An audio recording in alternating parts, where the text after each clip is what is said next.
Yes, everyone! Kochi Cat in the house, Dania, and welcome to the Caturteer-Channel, Dania! So today I'll be talking about how texture atlases actually affect your Live2D models, and how it affects your CPU usage and power and all, yeah. So I'll be doing some experiments in today's video. So I know I'm Kochi Cat here, but today I look like some Ember Baron doll that's about to explode from, you know, dancing too much. There, yeah. Down.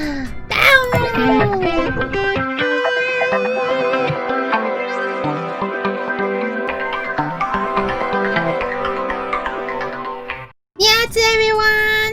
Kochi Cat is an animated artist VTuber, and I'm currently using one of the Ember doll models I did sometime back. And yes, how are you gonna get this model? Do you want to be an Ember doll yourself? Yeah? Well, stay tuned. Actually, just head over to my Patreon. Yeah, just head over to my Patreon, and if you get it, I'll be releasing it sometime this month for my Patreon. So yeah, just spoiler alert already. Yeah. Okay, so moving on. So today what I'll be testing is a few things. I've prepared 3 models of my usual model, my Kochi Caturteer model, and one of them is a texture atlas of 1K, now one is a 4K and the 8K texture atlas, which I normally use.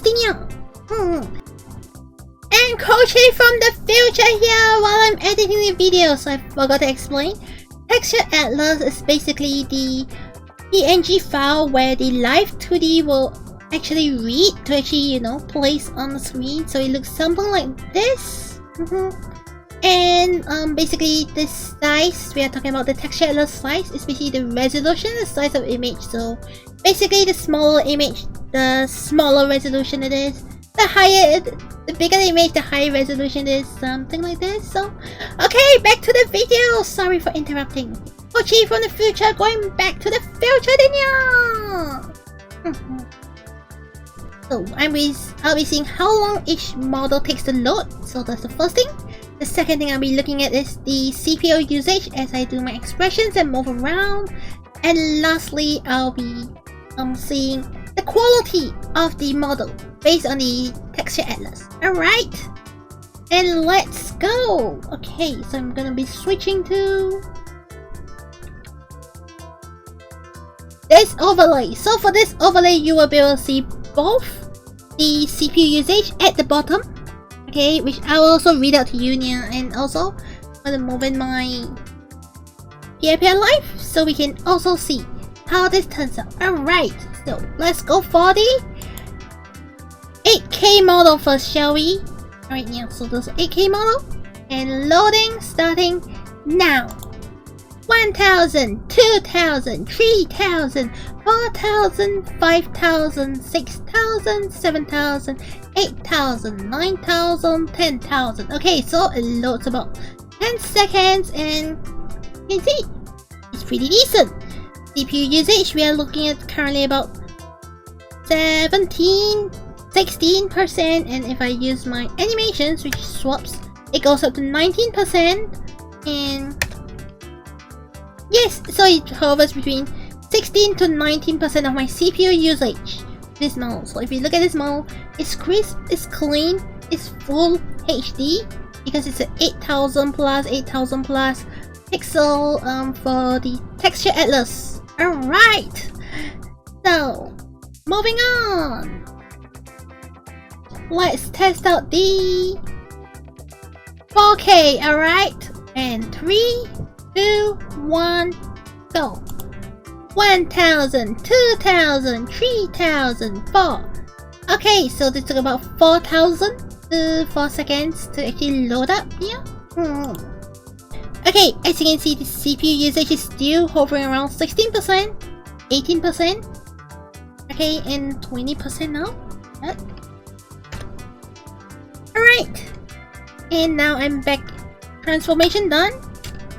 Apparently there's no CPU spike at all when I'm doing my transformation.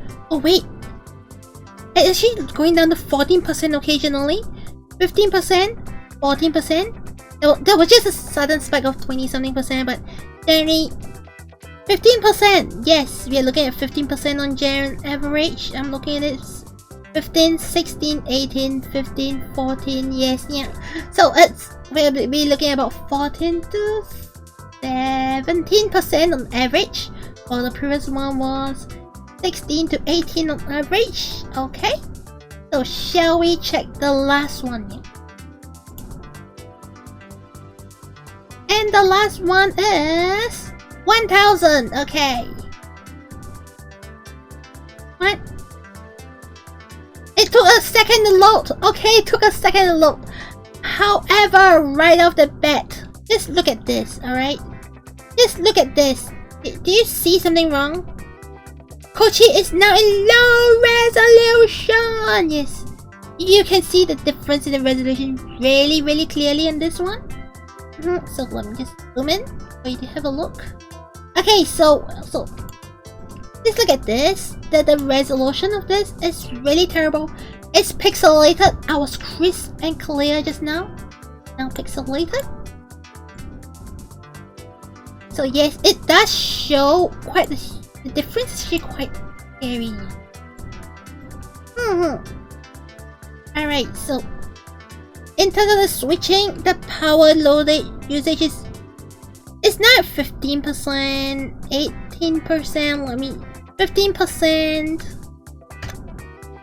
16%. Okay, there's no spike when I transform. So this is actually moving between 15 to 16%.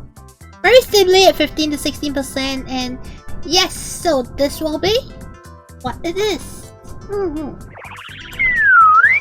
Okay, so based on what we've experimented, I'll say that there is a slight difference between the 1000 and the 4000 in terms of CPU usage. It wasn't that bad, okay, to be honest. But in terms of the 8000, definitely you can see a spike in the CPU usage. You can see a spike in the lag, okay, the loading on everything. So there's a huge difference there. So, but when you look at the 1000, the quality is shit! The quality is completely shit, Dania! However, okay, if I actually minimize to, you know, something like a small camera at the side of the screen, something like this, like a small camera, you can't exactly see the pixelation because it's small, alright? So, yeah, I think it's fine if you're like using it just for the corner of the screen. You probably can't tell the difference between the 1000 or the 8000. Because anyway, you just reduced it to that side. Okay, so conclusion. Yes, I feel that the CPU usage changes based on your texture atlas. This is not any scientific proof. This is just based on my observation on my PC. It might be different on your PC. So yes. And also, yes, the resolution, the clarity of the image changes. I think 4K for my model was okay, and 1K was doing quite badly. However, I believe if the model has lesser details, lesser layers, it should appear clearer on that model. So with this, we've come to the end of today's video, and I'll see you on the next one. I hope this explanation sort of makes sense to you. Right? I hope so, I hope so. Even I'm quite confused by it, to be honest. Yes, I'm trying to act as though I understand something, but obviously don't. But okay, anyways, a huge shout out to Tipsy Oni-chan, who is my Patreon supporter, as well as if anyone wants to support my Patreon and get like models every month, fully rigged Live2D models, you can always head over to my Patreon. Link is in the description below, and I'll see you on the next video. Thank you so much for watching and staying to the end. Yeah.